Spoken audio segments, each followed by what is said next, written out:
ಇನ್ನು ಕಾಡುಗೋಡಿ ಮಗು ವೆನ್ನೆಲಾ ಕೊಲೆ ಪ್ರಕರಣ ಇತ್ತಲ್ಲ, ಈಗ ಆರೋಪಿ ತಾಯಿ ಪ್ರಿಯಾಂಕಾಗೆ ಈಗ ಜಾಮೀನು ಮಂಜೂರಾಗಿದೆ. ಆರೋಪಿ ಪ್ರಿಯಾಂಕಾ ಪರ ವಾದವನ್ನ ವಕೀಲ ಪ್ರಸನ್ನ ಅವರು ಮಂಡಿಸಿದ್ರು. ಕೊಲೆಗೆ ನೇರವಾಗಿ ಭಾಗಿಯಾಗಿಲ್ಲ ಅಂತ ಹೇಳಿ ವಾದವನ್ನ ಮಂಡಿಸಿದ್ದಾರೆ. ಈ ಒಂದು ಆಧಾರದ ಮೇಲೆ ಈಗ ಜಾಮೀನು ಸಿಕ್ಕಿದೆ. ವೆನ್ನೆಲಾ ಒಂದು ಕೊಲೆ ಪ್ರಕರಣ ಸಾಕಷ್ಟು ಚರ್ಚೆಗೆ ಗ್ರಾಸ ಆದಂತಹ ವಿಚಾರ. ತಾಯಿ ಜೊತೆಗೆ ಮಲತಂದೆ ಇಬ್ರು ಸೇರಿ ಆಕೆಯನ್ನ ಈ ರೀತಿ ಹತ್ಯೆ ಮಾಡಿದ್ರು ಅನ್ನುವಂತಹ ಆರೋಪ ಕೇಳಿ ಬಂದಿತ್ತು.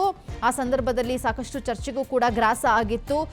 ತನ್ನ ಮಗಳನ್ನ ಮಲತಂದೆಯೇ ಕೊಂದ್ರು ಅನ್ನುವಂತಹ ಮಾತುಗಳು ಕೇಳಿ ಬರ್ತಿತ್ತು. ಅದಕ್ಕೆ ವೆನ್ನೆಲಾ ತಾಯಿ ಅವರ ಪಾತ್ರ ಕೂಡ ಇದೆ ಅಂತ ಹೇಳಲಾಗಿತ್ತು. ವೆನ್ನೆಲಾ ಬಿಸ್ಕೆಟು ಚಾಕ್ಲೇಟ್ ಏನೋ ಕೇಳಿದ್ರಂತೆ. ಆ ಸಂದರ್ಭದಲ್ಲಿ ತಂದೆ ಕೊಡಿಸ್ಬಿಟ್ಟಿದ್ರೆ ಮುಗ್ದೋಗ್ತಿತ್ತು. ಐಸ್ ಕ್ರೀಮೋ ಬಿಸ್ಕೆಟೋ ಏನೋ ಕೇಳಿದಾಳೆ ಪಾಪ ಆ ಹುಡುಗಿ, ಚಿಕ್ಕ ಹುಡುಗಿ. ಅದಕ್ಕೆ ಮನಸ್ಸೋ ಇಚ್ಛೆ ಒಡೆದಿದ್ದಾರೆ. ಉಸಿರುಗಟ್ಟಿ ಸಾಯಿಸುವಂತಹ ಪ್ರಯತ್ನ ಕೂಡ ಆಗಿದೆ. ಬಟ್ ಆ ಮಗು ತನ್ನ ಪ್ರಾಣವನ್ನ ಬಿಟ್ಟಿದೆ. ಆದರೆ ಇದಕ್ಕೆ ಮುಖ್ಯವಾಗಿ ಕಾರಣ ವೆನ್ನೆಲಾ ತಾಯಿ ಮತ್ತೆ ಮಲತಂದೆ ಅನ್ನುವಂತಹ ಆರೋಪಗಳು ಕೇಳಿ ಬರ್ತಾ ಇತ್ತು. ಬಟ್ ಈಗ ಆಕೆಗೆ ಜಾಮೀನು ಸಿಕ್ಕಿರುವಂಥದ್ದು. ಯಾಕೆ ಅಂತಂದ್ರೆ ನೇರವಾಗಿ ಆಕೆ ಕಾರಣ ಅಲ್ಲ. ಈ ಕೊಲೆಗೆ ಮುಖ್ಯವಾಗಿ ಕಾರಣ ಆಗಿರುವಂಥದ್ದು ಮಲತಂದೆ. ಆಕೆ ಕೇಳಿದಂತಹ ಐಸ್ ಕ್ರೀಮನ್ನು ಕೊಡಿಸ್ಲಿಲ್ಲ. ಆ ಸಂದರ್ಭದಲ್ಲಿ ಆಕೆಗೆ ಹಲ್ಲೆ ಆಗಿದೆ. ಹಾಗಾಗಿ ಈ ಒಂದು ಪ್ರಕರಣವನ್ನು ಮುಚ್ಚಿಕ್ಕುವಂತಹ ಪ್ರಯತ್ನ ಕೂಡ ಇಬ್ರು ಮಾಡ್ತಾರೆ. ಬಟ್ ಆದರೆ ಈಗ ಬೇಲ್ ಸಿಕ್ಕಿದೆ. ನೆಕ್ಸ್ಟು ಆರೋಪಿ A1 ಆತನ ಪರಿಸ್ಥಿತಿ ಏನಾಗುತ್ತೆ ಕಾದು ನೋಡಬೇಕು.